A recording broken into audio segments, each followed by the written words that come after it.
champions of this weekend. Yeah, so we will be getting into the draft very shortly here. SK Gaming and G2. Initial thoughts, gentlemen, on what we want to see out of both of these teams going into the draft. What do you think is going to give them success? I mean, it's really tough to answer that because both teams have shown so much variance in what they're willing to do in the draft. Obviously, Lance, I expect to be very highly contested between these two teams. And, well, there we go. First banned right off the bat. Doesn't want anybody to have that, Lance. Getting that out of there. Another band coming back through from G2, so these guys breezing through it. Yeah, Lance is a band that doesn't make sense for SK because they like to lane Lance, and it's a really big flex pick for them. So I think here they're probably going to go with the Lyra here, and then G2 will probably take the Finn or Arden. Arden has been very popular with both these teams, so they're going to decide on the Finn here because G2 likes playing a double support compositions and hyper carrying Hundor on like a Celeste or Baron, etc. So they're going to take away that Kestrel because they don't want to deal with those lovely Glimmer shots. And I think SK here may potentially ban Baron or Arden, or they're not going to ban either of them. They're going to go with the Vox here.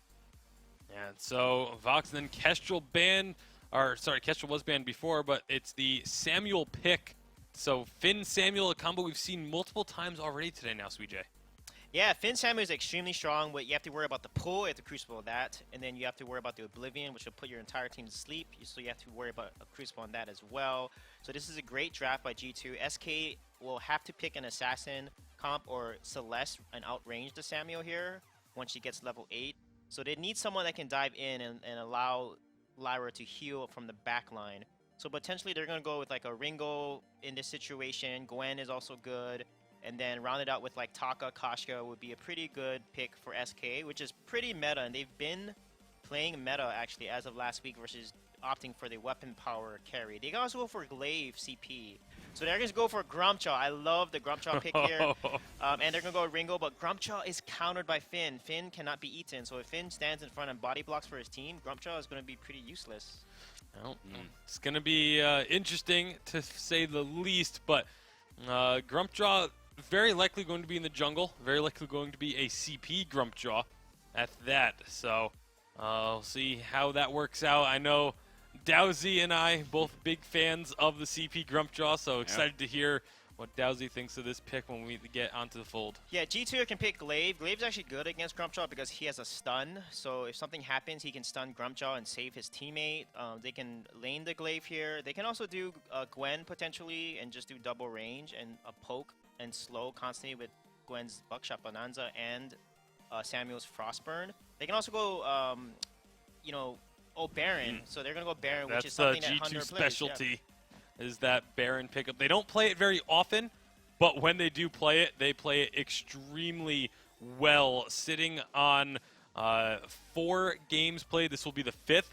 100% win rate with it thus far. So they don't pick it frequently, but when they pick it into a composition that they're very confident with. Now, who'd you guys expect to see on that Baron? Hundor? Is that he's going to be on that? Yeah. He's going to be, so. Hundor is a Baron specialist. So it's if they don't have it on Hundor, then it's like they just misclicked when they were picking their heroes or something because there's no reason why it shouldn't be. Now, initial impressions on the draft here and its importance into this game. Who do you think came out on top in that draft, or who's looking with the better composition? I would say it's pretty even. SK has a stronger early game. Grumpjaw is extremely strong early, so SK can snowball and win early game and go from there.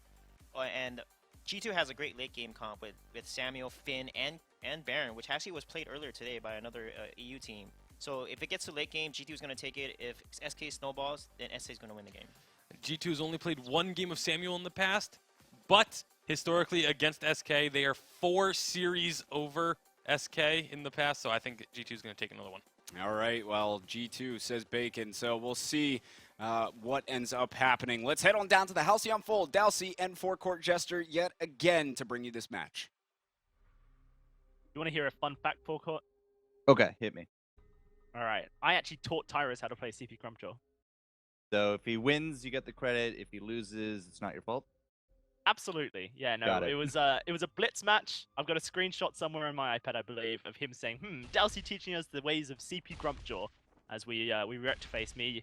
I believe it was jetpacks and Tyra's just having a bit of fun in the blitz mode. So yeah, if they win, I'm claiming full credit for the victory. But they do go up against Hundor's Baron, 100% win rate for G2, and it's definitely a scary task to try and take down this Baron.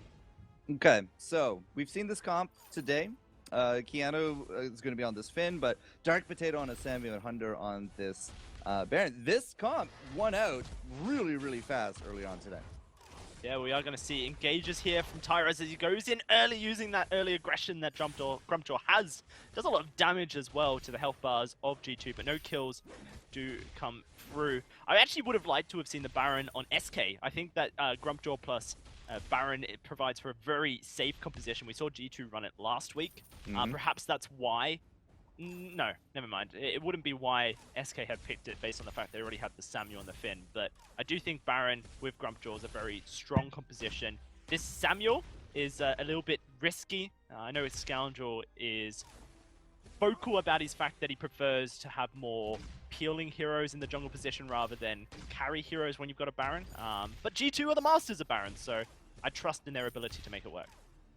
Yeah, the masters of Baron, but ultimately it's just, again, like there's a lot of good synergy here, but in this comp of G2, but SK, like Cavalifar Ringo is something of legend at this point, and Tyra's, well, I mean, bowing down to Dowsy's senpai, Dowsy's sensei, you know, who knows? It could really do work, but there is a good feeling here from SK, especially when it comes down to those ults, right? Because in a big team fight, if we can swallow up Dark Potato, swallow up Hundor with that stuff out of Tyra's, that's a big separation of power here especially from the Finn. Yeah, no, absolutely. It's a very interesting game, and like Tasty Bacon mentions, G2 have SK's number. They have a huge win record against SK. These guys bowed heads almost every week in round 2. Now mounting heads in round 1. Huge implications on the line for both these teams. G2, they want to maintain their first place position, but they actually don't have enough of a lead forecourt that if they lose this series, that they can maintain second place if they were to drop down there. So for G2, if they win this series, then they go to day 2, and they should for sure secure a position. But Dark Potato in trouble as Tyraz drives forward. Tyraz unable to find the kill, and actually Cavalifar are going to take a bit of a beating in the process. Everyone does disengage, yeah. G2, they need to win this series basically to maintain top 2.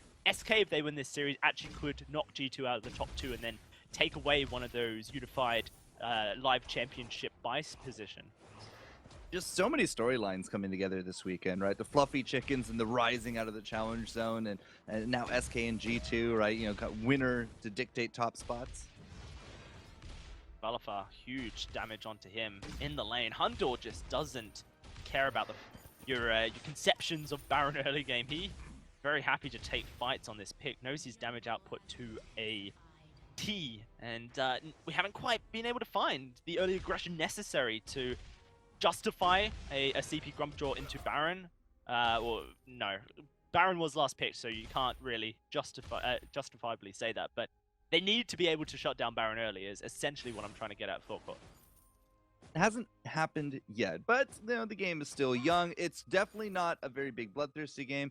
There's no Lance, there's no Glaive, right? A lot of early game power that we've been seeing again and again, just not here to really play havoc here in the early game. But that being said, like Tyra's, he does have that charge forward, right? That is a surprising amount of damage at all stages of the game.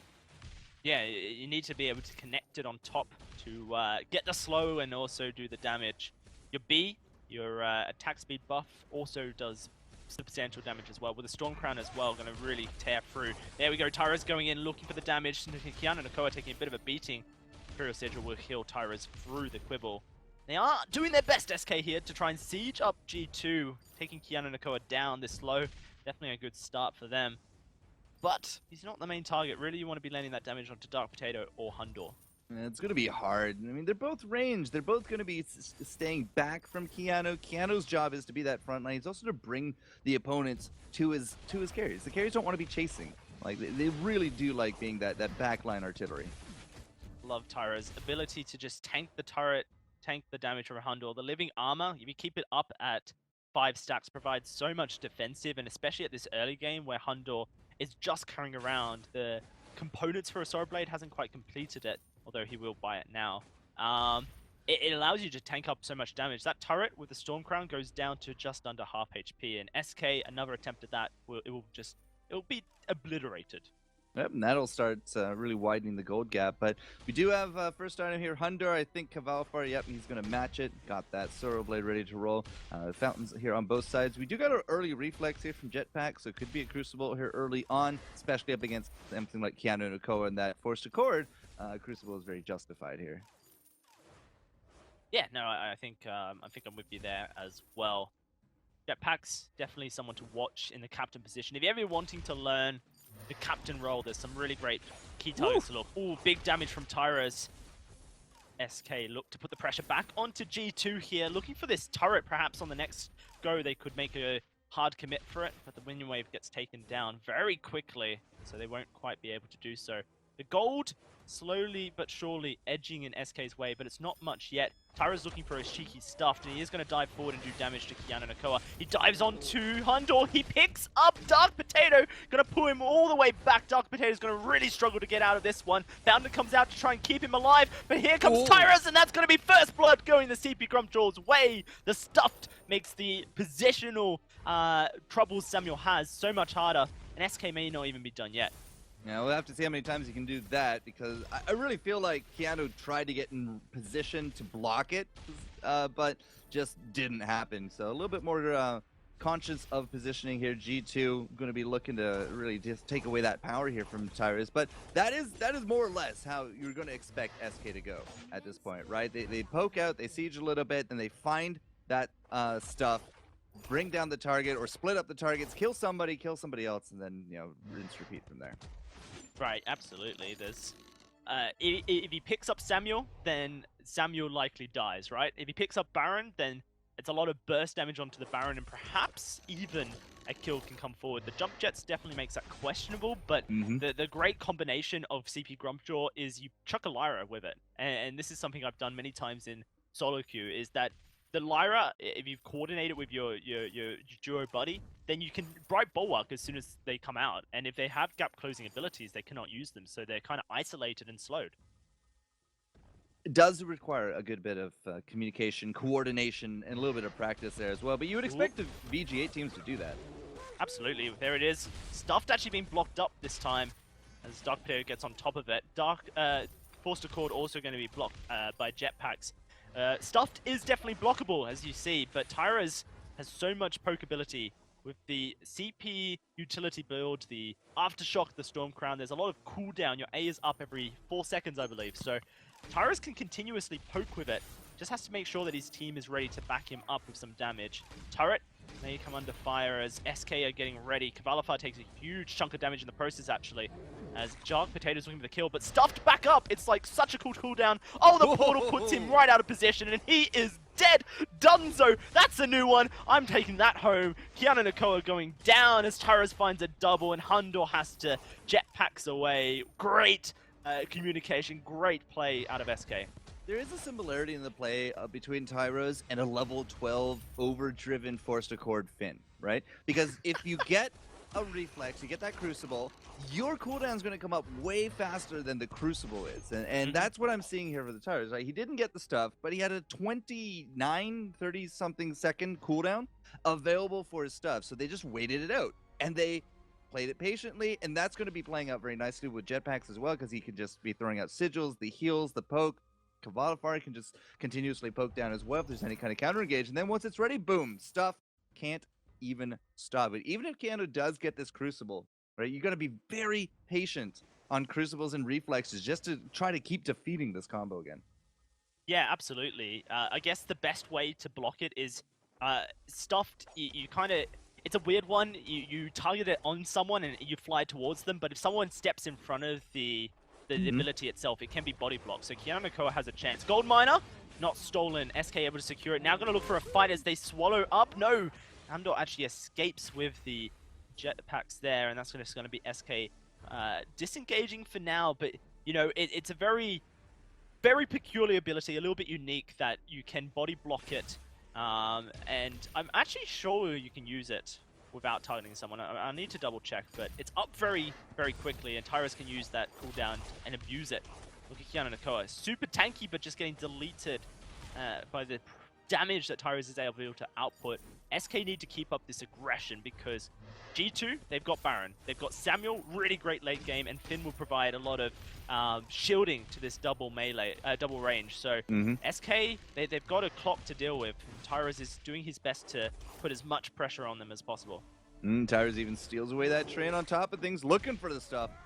There it is. Stuffed gets body blocked by the Samuel, not the green guy, and he's just going to get deleted once more. Hundle dives forward, but now he's in trouble. Keanu Nakoa will go down. A double for Kavalifa. Ion Cannon hits all, but it's just not enough, and Tyra is going to continue charging forward, pushing Hundle further and further back.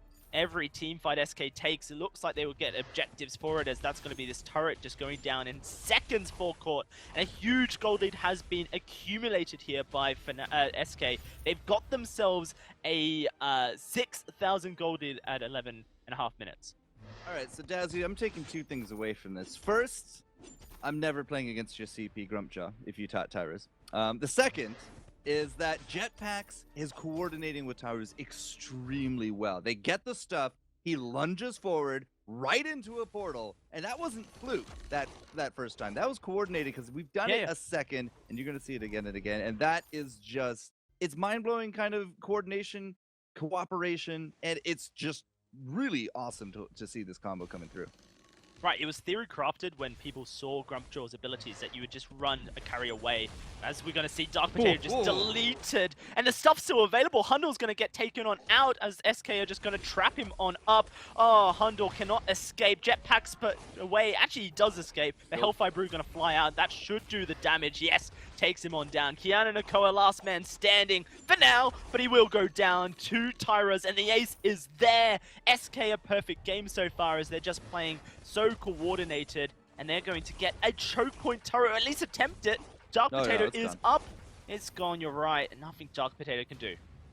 No. Theory and practice are two very different things, Dowsy, and it's just really good to see the theory put into practice and executing well. Like G2, SK, there's a lot of overwhelming confidence on this Baron, but SK have really taken huge control of this matchup. Like the rinse repeat, even just before level 6, they were putting up aggression, but level 6 hits, they get this stuff again and again. The cooldown reduction of Tyros makes it very hard to find good, steady windows of damage, right? Because the cooldown is just down so little. It's just like every 20 seconds, you're just going to have to keep thinking that he has it up. Yeah, no, it is. And you get 2 stops off in a team fight. If it's really extended, then perhaps you get a third, but that would be a very extended fight. SK, just full control over the map, and they need it. At this 13-minute mark, Hundor has hit his 3 damage items. Unbelievable, considering how pressured that G2 have been. That's faster than some guys who are ahead on the Baron. We are going to see SK once more set up for another fight. Hundor gets swallowed up, and Jetpacks will have to do his best to keep him in position. Hundor, he gets away for now, but Tyrus is looking for the kill, and the Hellfire Brew will secure it. Now they're turning face onto Dark Potato, slowed down by the Achilles shot. Looks like Tyrus wants to take down Keanu Nakoa, focusing on this Finn instead of the Samuel. Definitely a easier kill for them to get, and he will find it in just a second. Crystal Sentry gets defeated a second time. 10-0, a 10,000 gold lead at 14 minutes. G2 will really need to turtle to get back into Oh, this. Potato's gonna get stuffed. Man, that is... He just spat out immediately. 23-second Insta-killed. cooldown. 23 seconds. You don't have defensives that come up that fast. Yeah, you need to play perfectly, positioning-wise, and G2 cannot defend against this. This is looking like it's going to be the first Baron loss for G2 as SK take the first Vein Crystal turret. Tyras will, and the rest of the guys will escape here. The Kraken, she's spawned. And if the Kraken goes down in SK's favor, then I think it's GG's. Now, I'd be a little bit more fearful in solo queue to kind of find more of this kind of practice being well practiced, but again, like, I gotta stress that this is a team on voice comms. They're very well situated into each other. They've been playing all split together, and this is not something you can just pull out of your hat and just randomly make it work. It really is, I think, a big sign that SK are finally here to break their curses, turn heads, get those points, and G2 is perhaps not going to be getting game 1 after all. Yeah, no, it doesn't feel like there's much hope for G2, but no, take them out of the rat race yet. There's going to be Hundor not getting stuffed just there. Able Again, to did be work. blocked out. I think that was a Crystal Sentry somehow blocked it. I didn't see a reflex block, but they are going back in. Tyra's looking for more. Fountain's there. This Crystal Sentry doing a lot of work. Tyra's needs to be careful. Forster Core is going to pull 2 in, and Kavalafar just going to take Finn down in the Ooh. process. But here comes Hundor. Sentry eliminated. Everyone on SK is very low. Imperial Sigil trying to heal Tyra's, but he goes down for the double. Misplays from SK and Hundor's Baron. You never doubt G2 and their Baron. As said, they're not out of the rat race just yet, forecourt. There are still opportunities for this late game composition of Samuel Baron to get back into it. Well, fighting 4v3 with that Crystal Sentry, if it did actually block that first stuff, and then it just came out with all that damage, yeah, sure, he lost his life in the end of it, but that's MVP right there. Like, that Crystal Sentry did so much work for G2, and if they can bring this back, it is going to be that exact fight, the 16-minute mark, that we lost the momentum here from SK. Yeah, it's and that's kind of the mark when you would start to see the Baron taking over in games if it's behind. Dark Potato's still very behind, and that's always going to be an issue for G2. They do not have the Crystal Sentry anymore for court to fight around G2. It did get eliminated in the previous fight, so Rip. man, a lot of things coming forward. I do actually think it was Finn who blocked it up there, watching the team fight back. But Kraken now unleashed for SK. Very scary roar on the Halcyon Fold in G2's ears. Okay, so Kraken pushing through. Perhaps there is not really so much light at the end of the tunnel here from G2, but one good fight early on. They could whittle down that Kraken. They might lose out the turret, but at least the game would continue on. But SK are even looking perhaps to go a bit more sneaky into the base. Well, they did get spotted out here. There's nothing really G2 can do about this other than look for a fight. This positioning from SK just forces G2 to make a decision, whether they fight now and let the Kraken go in, or whether they try and defend the Kraken and the wall as well. You always have to be careful when there's a Lyra that can portal over. Really? SK want to keep the portal up for any Grumpjaw plays. Hundel's actually diving on in. Oh, he gets destroyed! What was that? Completely annihilated, and Dark Potato now under fire. This turret just going to go down so quickly. That's game! SK put out of the back.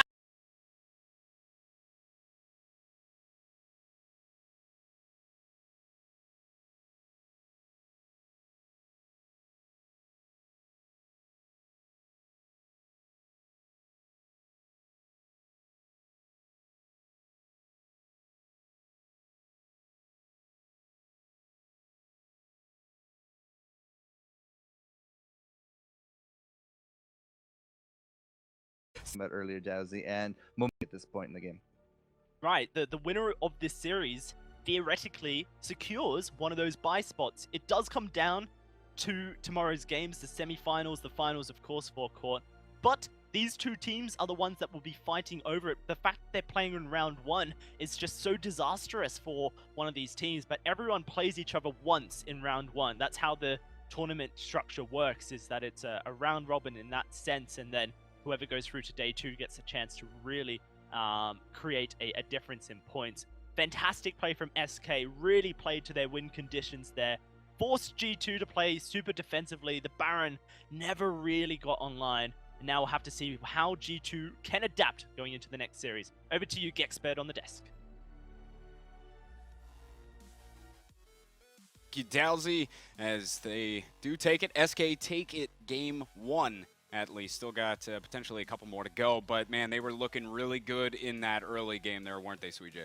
Yeah, they did a really good job pushing early game. Grumpjaw just came online. When we hit level 6, he used that to get a eat, and then they took the gold mine from it, snowballed it, took turrets. They didn't give any deaths away until the 16-minute mark when G2 had a counter engage. So SK just executed their comp perfectly. And Grumpjaw is actually really strong. Like, he had a, let me look at the cooldowns here. At 2 points, it is 29-second cooldown at level 1, level 5. His 5-second cooldown on his Grumpy. You can see this eat here. This is the first eat that he uses. He maximized low power spike, and then gets the kill here, and then they take gold mine, and then they continue to do this play over and over again to constantly snowball. You can see another engage here. Tyrese is so good at positioning himself and getting in there to get the eats, and then as soon as he drops out, the board comes out, which is perfect. coordination by SK. I mean, a lot of these eats really determine the games. And you can see here, another one happens here. Just watch the positioning of Grumpjaw here. Yeah, and then it's just so well played. This time they bring him through the portal to get even more distance. And then this last one was exactly what we were talking about with Dowsey was mentioning as well with the Bright Bulwark. They grab Hundor, drop him out inside of the Bulwark. He can't jump away, and so they're able to just take down that huge damage threat so early as a result. Just incredible coordination from SK Gaming.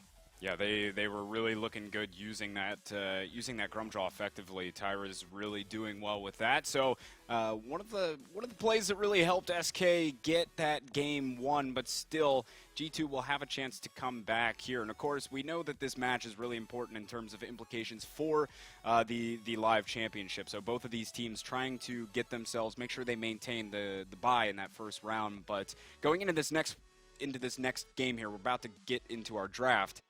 SK was playing very aggressively for much of that game there. I mean, what can G2 do to really get themselves back into this game? What can they do to counter that aggression? Yeah, whatever the draft is, G2 needs to counter it. Finn's positioning was really poor. Like I said, Finn can block and counter Grumpjaw really hard as long as he stays in front of him. Grumpjaw can't eat anybody if Finn's in the way. So they need to position and counter. Whatever draft SK gets, G2 needs to play and counter and disrupt it. And then they have a winning chance.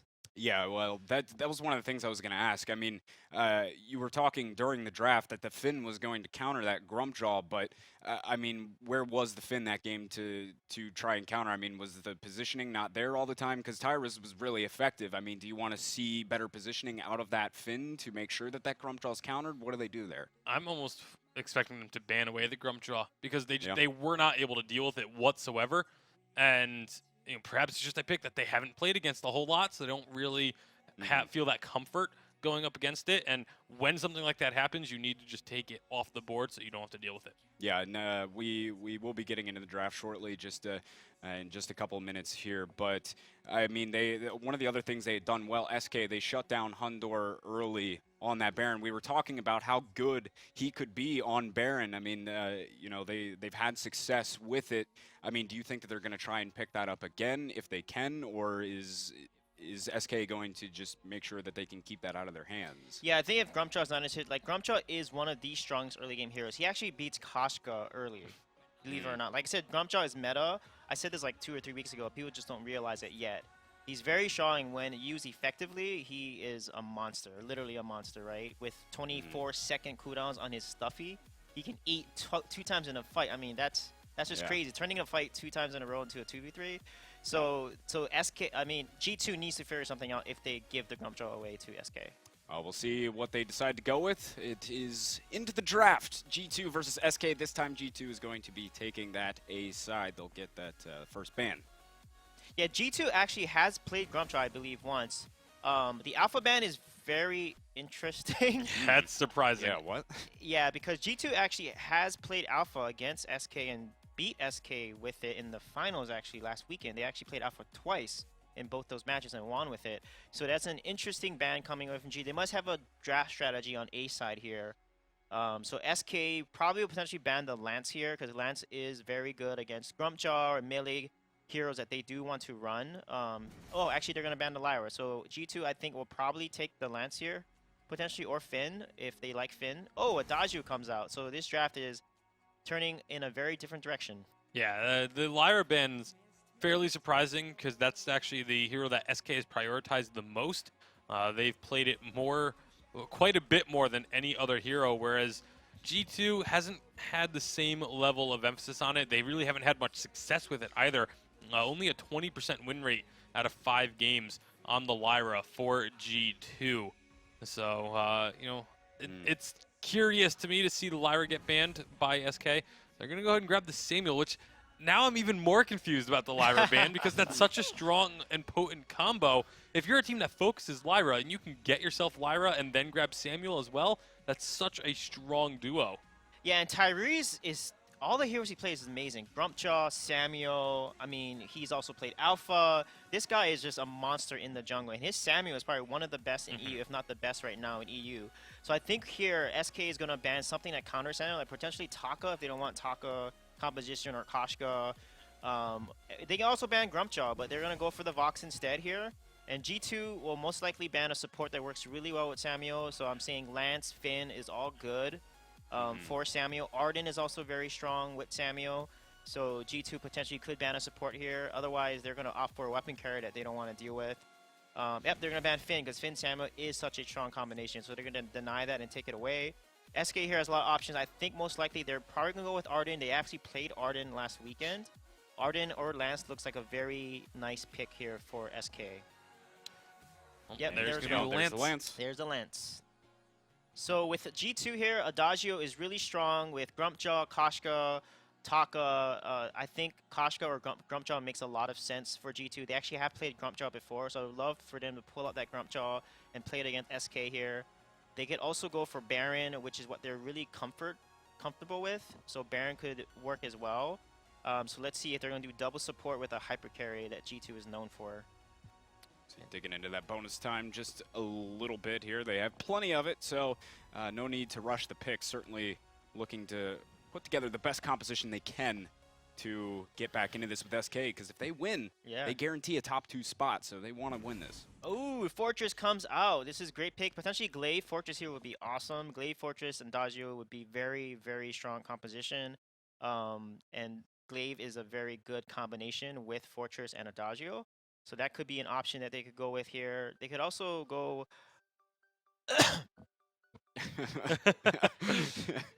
Well, they digging into the bonus time a little bit more here. All Sweet J recovers. But there we go. G2 finishing out the and finishing out the comp. Idris. Oh, man. G2 Esports. I mean, Idris is a pick we have just not seen much at all. G2 is one of the very few teams that have played it, as they have a victory with it as well. So definitely one of the few there. I believe in Europe, it's actually only been played, if I recall correctly, about 5 times, and G2 is the only team that has won with it. Wow.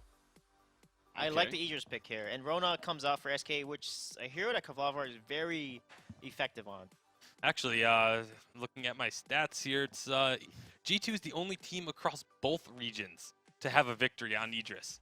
So Really? it's 1 in 7 overall across both North America and Europe. That 1 belongs to G2. They're going to try and be making it 2. I'll some uncommon picks here a little bit in the in this draft. I mean, how are you guys feeling about G2's comp here going into this game? I mean, do they have what it takes to get back in and strike back against SK? Yeah, Fortress is extremely strong. So when they get to level 6 Power Spike with Idris and Adagio, that's a lot of burst damage with the mortal wounds. They could make this work, and as long as they execute their level 6 Power Spike really well, they can then win off that ace and snowball it from there. Well, we will be getting into game here in just a moment. They're getting set up. So, guys, I got to get your final predictions here on what we think is going to happen in this game. It's going to be really fun to watch. I know that for a fact. As far as who's going to win, it's so tough to choose. I mean, the Samuel, Rona are both big power picks for SK. I'm going to have to go with them for now. SK? Yeah. SK?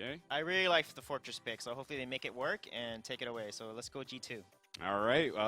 One says SK, one says G2. We'll see. SK's got the 1-game lead at the moment. G2, if they can manage to claw their way back in this series and even win it, they could snag themselves a top 2 spot. So we will see if G2 can get back in it. Let's see what happens here as we head on down to the Halcyon Fold. Forecourt Jester and Dowsy have the call.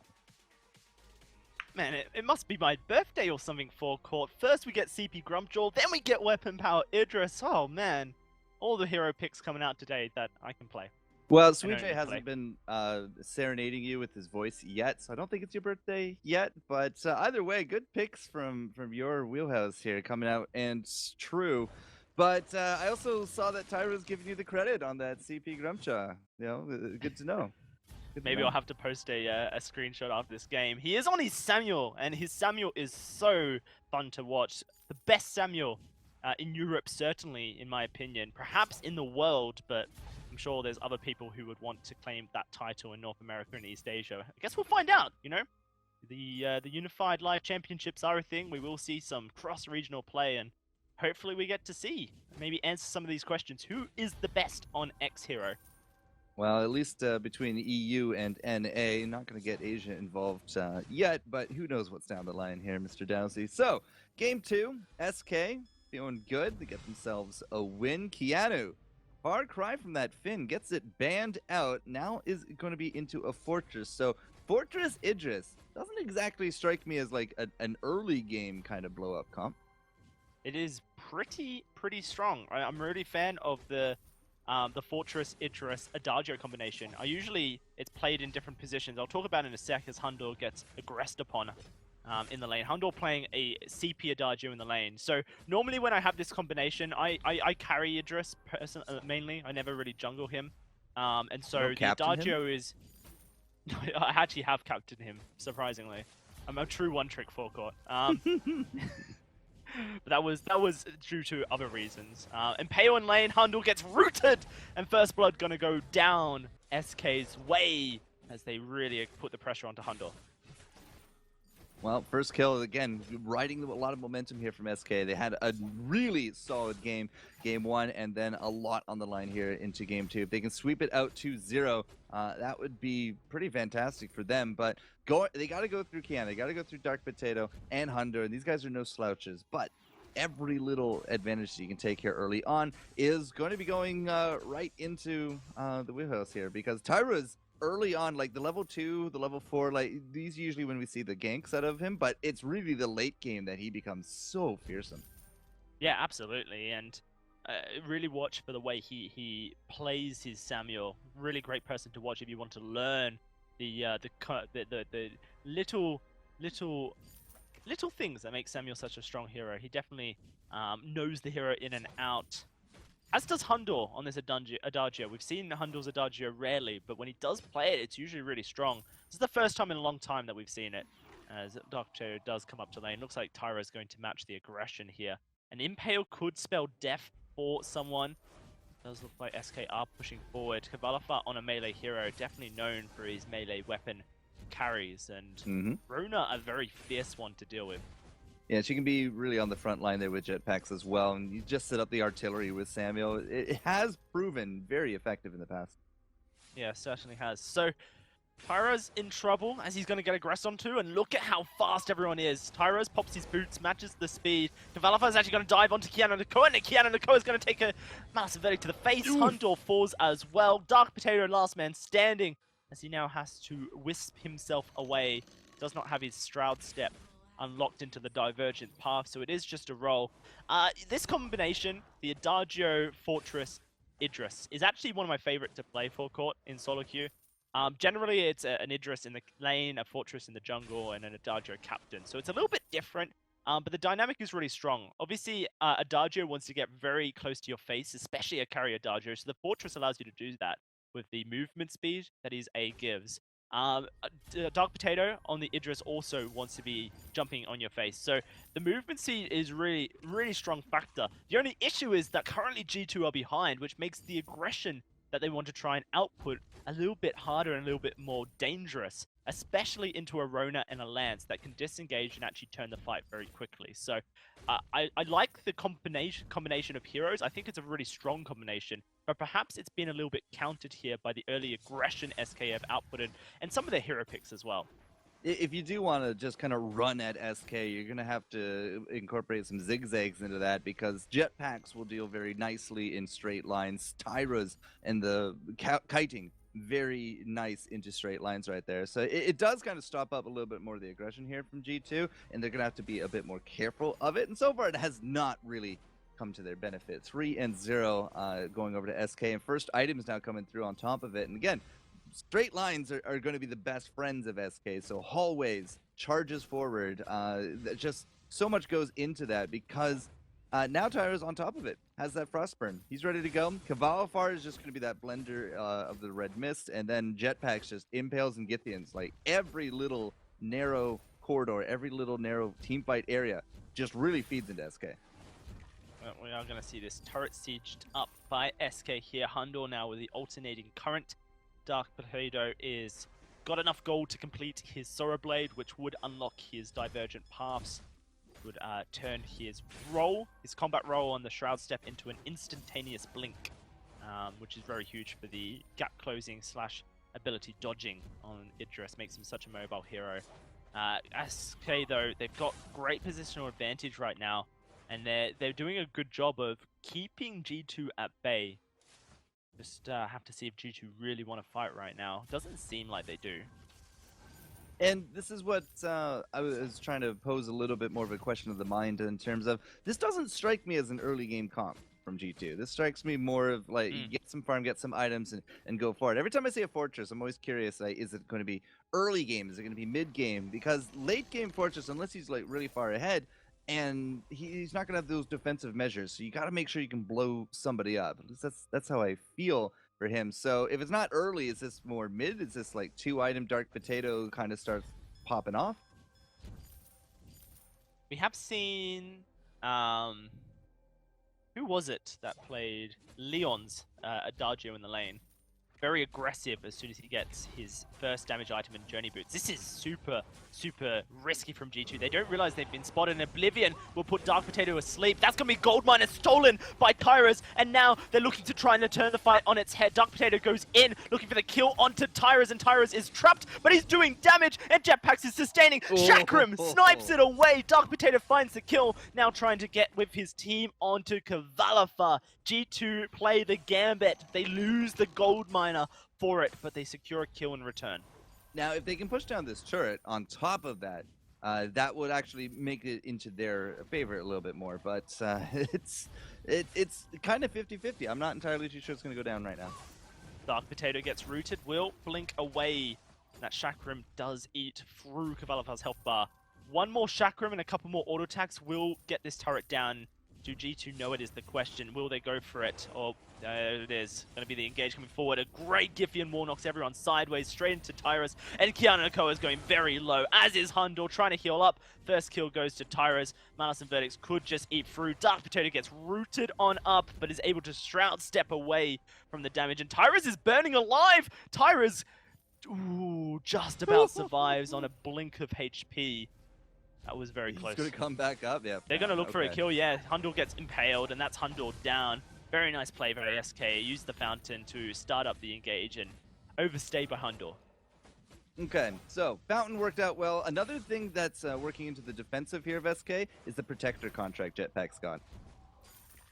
Not going to see a fight come out yet. You see it as soon as the engage comes out of Kiana Nakoa. Jetpack throws the protector contract down and just provides a little bit of shielding to kind of negate some of that early damage. I think Jetpack's possibly the most versatile contract buyer in the entirety of the Vainglory scene that I've seen. Definitely love watching his contract purchases and trying to theory craft the reasons behind the different contracts he buys. Another Impale going to connect onto Kiana Nakoa. He throws out the wolves. It provides fortified health. Also forces SK to disengage. G2 do eventually whittle down that turret, bring the gold lead of SK only down to just 1,000. Yeah, it's a nice pickup. Did have to actually use out the ult there, so the puppies from Keanu not going to be here for the defense of the siege, but it was a good gold pickup. But SK, you know, they're not willing to let this one go lightly. They are sieging up themselves, and they're keeping G2 bottled up. Yeah, certainly are, and see that Dark Potato has pushed on in. What's he going next damage-wise? He's not. He's going defensive. Really feeling the pain that Tyrus is throwing out, so prioritizing shielding here onto the Idris. Kiana Nakoa is going to have his recall stopped, which allows SK to continue this siege and kind of force some gold differences. Kiana has 1,200 in the bank, which is a lot for a captain to be sitting on. All right, so maybe a little bit of spending to come through now that the siege is kind of broken up. You can see already a little bit more of a beeline down to the shop, down to the gold miner area. But Jungle has continued on here for G2. Dark Potato, once he does get that second item, should be breaking point, I think, at this. Or are you thinking more of a Shiv? There's no healers this round. So I've been theory crafting, like breaking point makes most sense, based on the fact there's no healers. You might want to get a Poison Shiv to try and cut down the self-heal that Kavalafa will get. Can really help into the Rona, but that, and also into Tyrus's Drifting Dark. So it's it's situational, but it also provides a lot of healing for yourself. This is 2.3, by the way, for anyone wondering. I do expect we'll see a lot of rise of Idris in 2.4. But you know, I've been fear crafting with Mowgli a lot. He's a fan of going full sustain in the jungle, so Sora Blade into Serpents and then Poison Shift. As He Idris? finds as Idris, yeah, but in the jungle only, nowhere else. So it's I'm not entirely sure if final item from Dark Potato will be that of damage or Poison Shift. I think I would go Poison Shift in this scenario, but you know, I'm not Dark Potato, so I can't really speak for him. I'm a little surprised Kavalfar opted to not go into the Shiv. He himself has finished up his second item, but the first was the Serpent's Mask. No Shiv on that one, but we do got the double red from both sides. At the same time, Hundor still, he's on 2 items here as well. A few crystal bits added up, but I'd probably be looking for a reflex block sometime soon. But Tyrus is the same situation. Tyrus has that infusion, Hundor has infusions, so just really even from both sides. Not really big advantages. You don't really see huge spikes unanswered by the other team. There's only about 1,000 gold still between them. Yeah, and I think actually G2 are ready to fight now if they wanted to go for someone. So we'll have to see if they pull the trigger. Kiana Nakoa will be the one who leads the charge, and there it is. Puppies go out. They're going to charge straight on it. It's a long turret, a long lane, and Kiana Nakoa taking a lot of damage. Dark Potato's been isolated. He's going very low. He gets taken down instantly. Can they trade the kill, though, onto Kavalifar? No, it does not appear. So Kiana Nakoa now in trouble as Hundor gets rooted up. He can't defend Hundor, and he just has to try and escape for himself. Looks like he's going to get chased on down, but I don't think he will. Oh, maybe he will. Shielding comes out. Oh, the kill comes forward, and the healing from the ace just keeps Kavalifar alive. Just enough to afford that last turret shot. Big plays from SK. I'm pretty sure we had a protector contract go out there at the very end. Kavalfar used that Aegis a bit earlier on top of it, but he dived, he lived, he got the kill, lived to see another day, and, well, all right. Turret down, coming down into the bottom. I'm a little surprised there was no rush for a gold miner. Like 13 minutes in, you're really coming down to the last few moments where you're even going to have that available, and it was a free and clear take, but SK opting not to. Yeah, perhaps just going for safety rather than aggression. They've got, I think, a better composition over G2. I think that they counter a lot of the elements that G2 want to put out here, so there's no real need to try and exaggerate the gold lead early, as in the late game I think they're going to be very difficult to take down, but we'll have to find out. G2 are all about that late game, especially on this Adagio. They cannot afford to take that much poke. This much poke right now, the damage on Hundor is actually crucial for SK. If they get that much poke off before a fight begins, then it makes it so hard for G2 to actually go for an engage. Okay, sizing each other up here in lane. Chakram's coming through, but not really finding too much. Keanu is sitting on 3 items, but looking for an Atlas next on this captain role, whereas Jetpacks looks like it's going to be a contraption for him sometime soon. Impale comes forward. It stops Dark Potato from joining in on this engage. They're focusing Kavalifar this time as a unit, and Kavalifar is going to go extremely low as the Mortal Wounds tick. Oh, Dark Potato gets caught up. He gets taken on down, and Hundor now trying his best to keep the damage alive. Jetpacks burning alive, as is Kavalifar, but everyone will get the recall back. Great aggression goes straight on out from SK to prevent G2 from really getting in on the fight.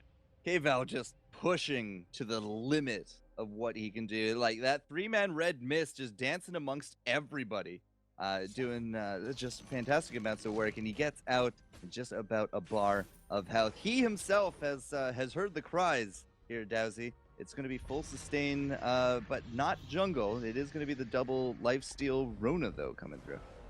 Yep, no, it is. And that will cut down the healing that Hundor can dish out, which is very nice for the side of Kavalifar. Also will help him sustain in the midst of it all. A lot of aggression being put onto Kavalifar, so the tankier he gets, the more defensive and the more lifesteal he gets, the longer he survives in these fights. SK don't really need too much more damage from their weapon power carry. Hundor going into a Shatterglass here, 3rd item, so still maintaining those infusions, but that Shatterglass is going to be a big bump to him. Maybe they actually have enough to bring down K-Val this time. He did pick up tier 2 armor, so K-Val a little bit more tankier to that, but Hundor just might be able to break the bank on that one if we continue on with this daredevil kind of jumping from K-Val. Yeah, absolutely. And I feel like a Frostburn is necessary for G2 to try and lock down one of these targets on Hundor. You might see him itemize into it as a 4th item. They need to be able to keep someone in place to try and blow them up, and it's just something they've not been able to do yet. They are going to look to infuse up, perhaps look for a flank here on to SK, but Jetpacks is just holding this area. Give him more does go out. Kiana and Nako are going to go straight on in. Dark Cave throws the Chakram. They're diving on forward. Look at Tyrus on the back line, deleted from the fight, and now Kavalafar's doing his best to keep in this fight, but he's got the Moodle wounds applied and he's struggling. Hundor in trouble, but that's a kill onto Jetpacks. Kavalafar will go forward, but he will get taken on down. G2 find the flank. They delete Tyros from the fight. They find the ace, and now to find the Kraken. Hundor coming in, dropping bombs with those hits, man. Just removing Tyrus was a big deal, but again, like also kiting out Keva, living to the end of it all there. It goes a long way, even through those mortal wounds. And all right, Dark Potato shouldn't be tanking this Kraken, but Keanu, he's going to be able to pick it up. That's going to be a turret, a Kraken, an ace, and a huge bounce back into the game. Like G2 have now really brought the gold back into their favor, and with this Kraken pushing up, there's only 3 turrets between them and a win. Yeah, absolutely. Like, G2, they found a flank opportunity in SK. They kind of disrespected the ability of the speed for G2 to be able to dive straight onto the back line, which is exactly what they did. Immediately onto Tyros and just deleted him. Then they can deal with Kavalafar and deal with his damage output. Kavalafar has completed his Poison Shiv now. We'll see if it makes any difference, but if Tyros gets removed from the fight as quickly as the last, then I don't see SK really securing a win in a fight. Are we engaging here? They are engaging straight onto the back line, but look at Kavalavar's health. He's getting deleted. He's down. Jetpack's going down as well as Kiana Nakoa keeps the pressure on to Tyros. Oblivion will get blocked and Jetpacks will get taken on out. G2 find another fight off of an engage from SK. Kraken in the base, 20 seconds on K-Val. This could just be game. It very well could. And that would make game 3 being brought here by G2. Everything today, game 3, no problem. But Tyra's single defense, 1 turret. I'm not sure this is going to happen. No, Burst blows it up. It's huge damage. That's going to be the Vein Crystal melting in front of our eyes. The win goes G2's way. SK, I think 2 errors there cost them the game.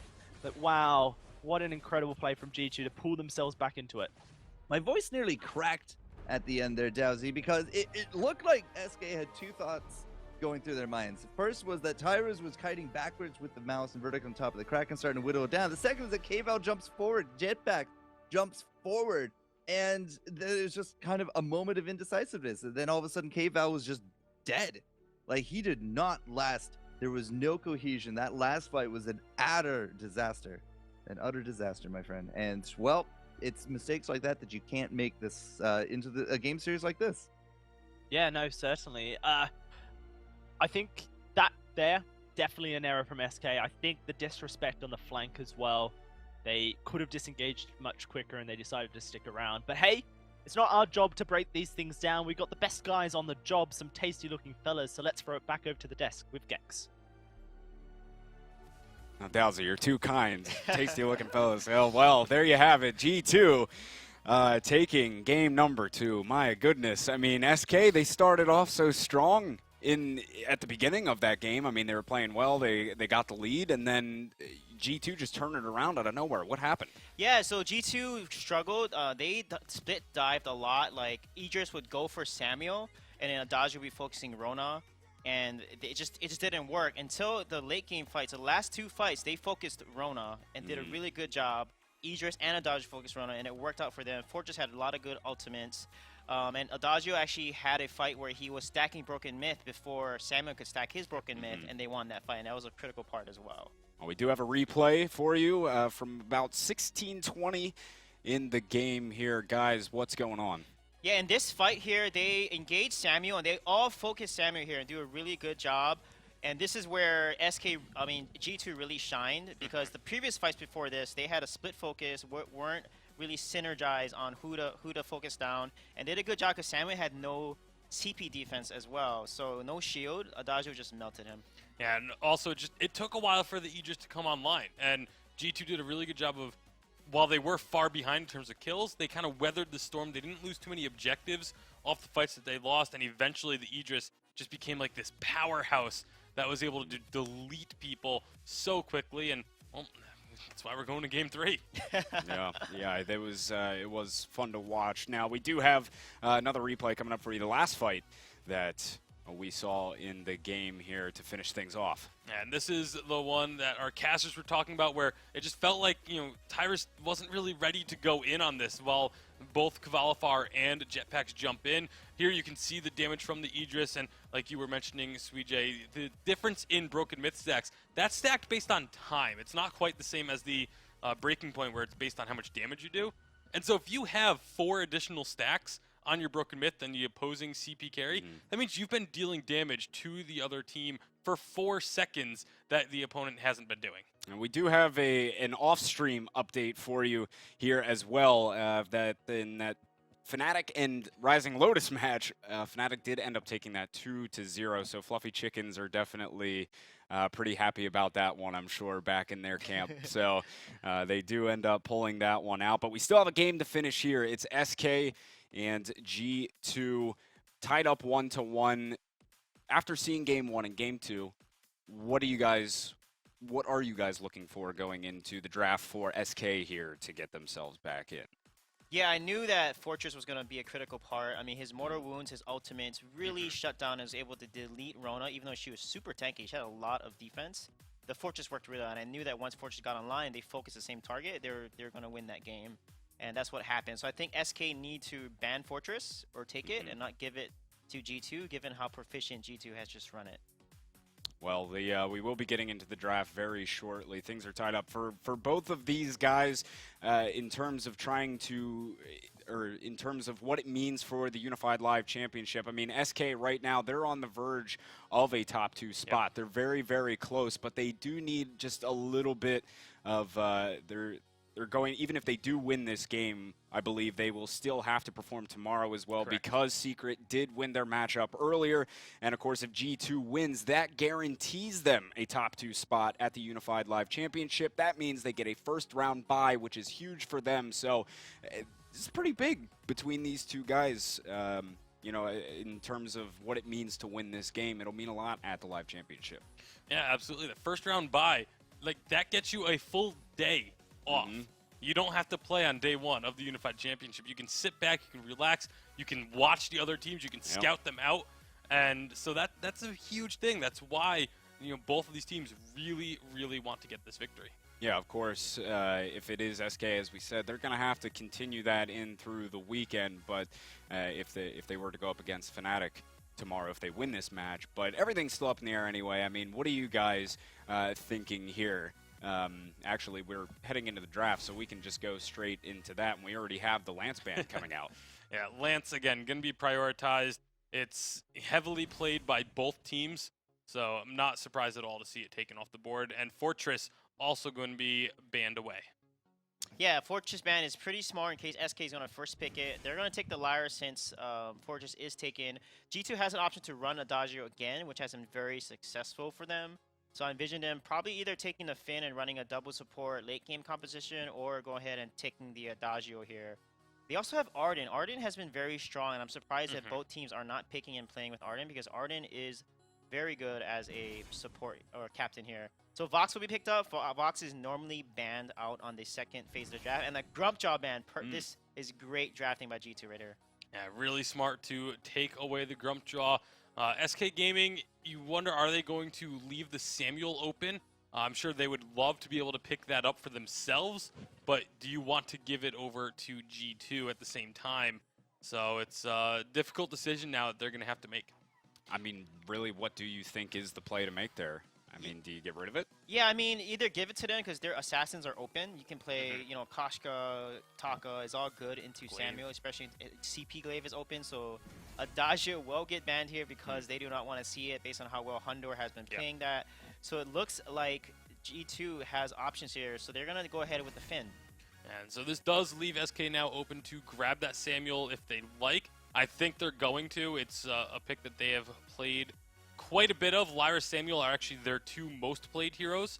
And so it would make just a lot of sense for them to go ahead and get that combo once more. Yeah, and SK has played the meta comp Gwen, Samuel, Lyra, so potentially they probably will run meta here and just pick the Samuel, pick up that Gwen or Ringo. Cavalvar has also played Ringo into Vox, so they have a lot of good options here. I don't think they will pick a melee. If they do, it will be most likely a Black Feather, because Black Feather is mobile, he's an assassin, he can dodge Finn over like Rona, for example, who can get stunned out of her ultimate. So they're going to take the Gwen and most likely secure the Samuel, like Tasty Bacon is saying.